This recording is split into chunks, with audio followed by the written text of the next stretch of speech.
Bismillahirrahmanirrahim. Assalamualaikum warahmatullahi wabarakatuh.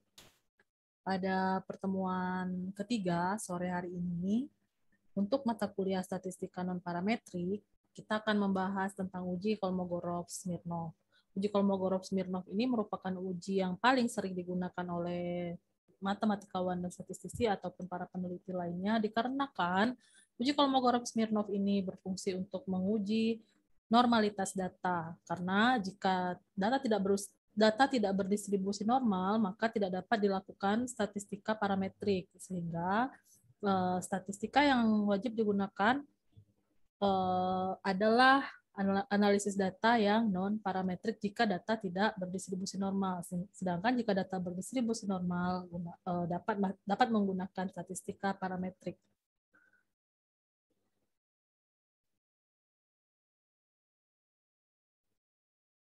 Fungsi pengujian uji Kolmogorov-Smirnov ini adalah untuk menguji apakah distribusi data empiris sesuai dengan distribusi teoritis normal.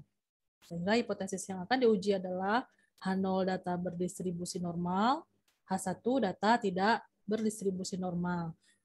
Nah, uji Kolmogorov-Smirnov ini untuk one sample Kolmogorov-Smirnov itu dapat menguji keselarasan data dengan distribusi lain selain distribusi normal, yaitu distribusi uniform, distribusi Poisson, dan distribusi eksponensial. Bagaimana prosedur pengujian uji Kolmogorov-Smirnov? Prosedurnya adalah sebagai berikut. Yang pertama, tentukan distribusi frekuensi kumulatif teoritis F0x, yaitu distribusi frekuensi kumulatif di bawah H0. Lalu kedua, susun skor hasil pengamatan dalam distribusi frekuensi kumulatif pengamatan SNX yang sesuai dengan F0x. Jadi rumusnya adalah frekuensi dibagi dengan N, lalu untuk kelas berikutnya itu dikumulatifkan dengan yang sebelumnya.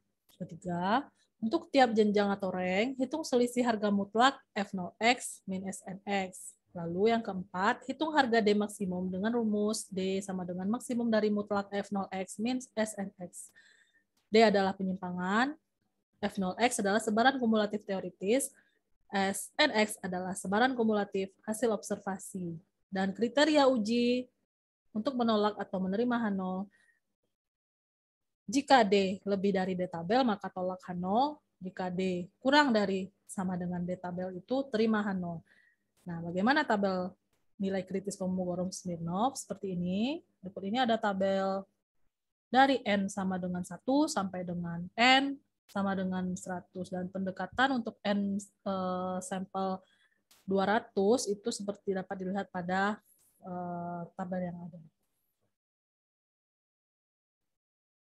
Contoh, berikut ini adalah temperatur dalam derajat Celcius selama 20 hari di Sungai Batanghari. 24, hari pertama 24, hari kedua 35, hari ketiga 17, dan seterusnya sampai hari ke-20 itu 27. Apakah data tersebut berdistribusi normal? Nah, maka kita akan menguji dengan Kolmogorov-Smirnov. Langkah menjawab soal pada contoh tersebut, jadi kita pertama urutkan dulu data dari yang terkecil hingga yang terbesar.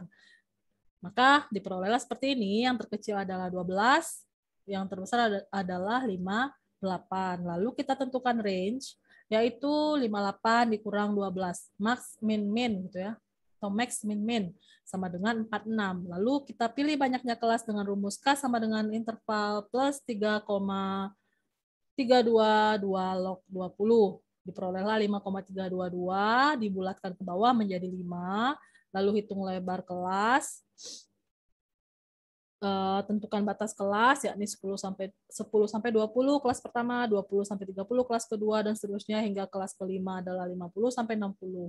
Lalu kita hitung banyaknya pengamatan untuk setiap kelas. Distribusi frekuensi dari data pengamatan pada Sungai Batanghari adalah seperti ini.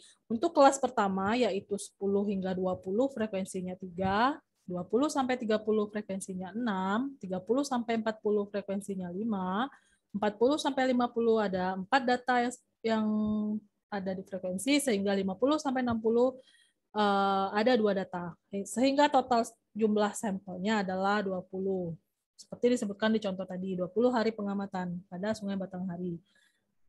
Selanjutnya berikut uji Kolmogorov-Smirnov yang akan kita lakukan memuat data seperti ini dengan hipotesis H0 data berdistribusi normal, H1 atau HA data tidak berdistribusi normal, N kecil 20, N kecilnya sama dengan 20 atau N-nya jumlah sampelnya 20, alfa 0,05, titik kritis atau D tabelnya adalah 0,294. Nah, bisa kita lihat pada tabel di atas seperti ini.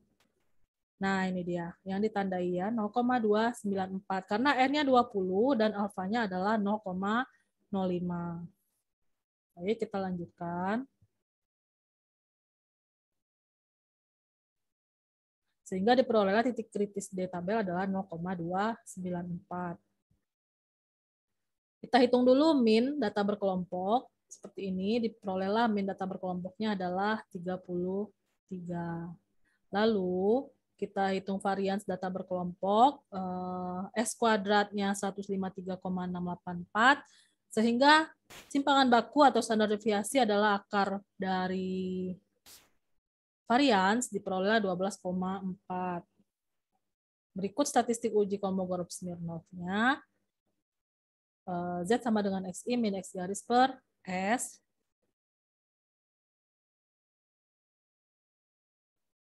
Lalu kita ambil kesimpulan karena statistik ujinya adalah D sama dengan 0,191, keputusannya adalah D kurang dari D tabel sama dengan 0,294, maka kita terima H0. Kesimpulannya data berdistribusi normal karena D-nya kurang dari 0,294. Referensi yang dapat dibaca-baca.